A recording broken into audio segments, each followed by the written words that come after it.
রাশিয়ায় ভূমিকম্পের ফলে জাপানেও আঘাত হেনেছে সুনামি। দেশটির উপকূলে সুনামির প্রথম ঢেউ আঘাতের পর আরও শক্তিশালী ঢেউ এগিয়ে আসছে। জাপানের কিছু অংশ ৩ মিটার পর্যন্ত উঁচু ঢেউয়ের কবলে পড়তে পারে। তবে জাপানের পর এবার এশিয়ার ২ দেশ ফিলিপাইন ও ইন্দোনেশিয়ায় সুনামি সতর্কতা জারি করা হয়েছে। বুধবার ৩০ জুলাই আল জাজিরার প্রতিবেদনে বলা হয়, ইন্দোনেশিয়ার জিওফিজিক্স এজেন্সি পাপুয়া অঞ্চলের জন্য সুনামি সতর্কতা জারি করেছে। দ্রুত এ অঞ্চলের বাসিন্দাদের উঁচু স্থানে আশ্রয় নিতে আহ্বান জানিয়েছে সংস্থাটি। সতর্কতায় বলা হয়েছে, বুধবার বিকেলের মধ্যে ০.৫ মিটারের কম উচ্চতার সুনামির ঢেউ ইন্দোনেশিয়ার কিছু অংশে আঘাত হানতে পারে। পাপুয়া অঞ্চল, উত্তর মালুক প্রদেশ এবং গোরোলান্ত প্রদেশের কিছু উপকূলীয় শহর সুনামির উচ্চ ঝুঁকিতে রয়েছে। অন্যদিকে বিবিসি জানিয়েছে, ভূমিকম্পের পর ফিলিপাইনের আগ্নেয়গিরি ও ভূমিকম্প সংস্থা সুনামির সতর্কতা জারি করেছে।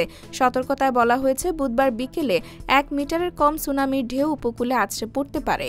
এ অবস্থায় ২০টিরও বেশি প্রদেশের বাসিন্দাদের সৈকত এবং উপকূলীয় অঞ্চলের কাছাকাছি না যেতে সতর্ক করা হয়েছে।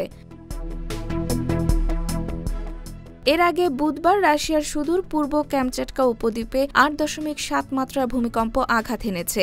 এর ফলে ৪ মিটার পর্যন্ত সুনামি সৃষ্টি হয়েছে। এরই মধ্যে রাশিয়ার কিছু উপকূল প্লাবিত হওয়ার খবর পাওয়া গেছে। এছাড়া ভূমিকম্পে বেশ কিছু ভবন ক্ষতিগ্রস্ত হয়েছে। ক্যামচাটকার governor Vladimir Solodov Telegram messaging অ্যাপে পোস্ট করা একটি ভিডিওতে বলেছেন, আজকের ভূমিকম্পটি ছিল গুরুতর এবং কয়েক দশকের ভূমিকম্পের মধ্যে সবচেয়ে শক্তিশালী। একটি কিন্ডারগার্টেন ক্ষতিগ্রস্ত হয়েছে বলেও তিনি জানান। ক্যামচাটকার কিছু অংশে ৩ থেকে ৪ মিটার উচ্চতার সুনামি রেকর্ড করা হয়েছে।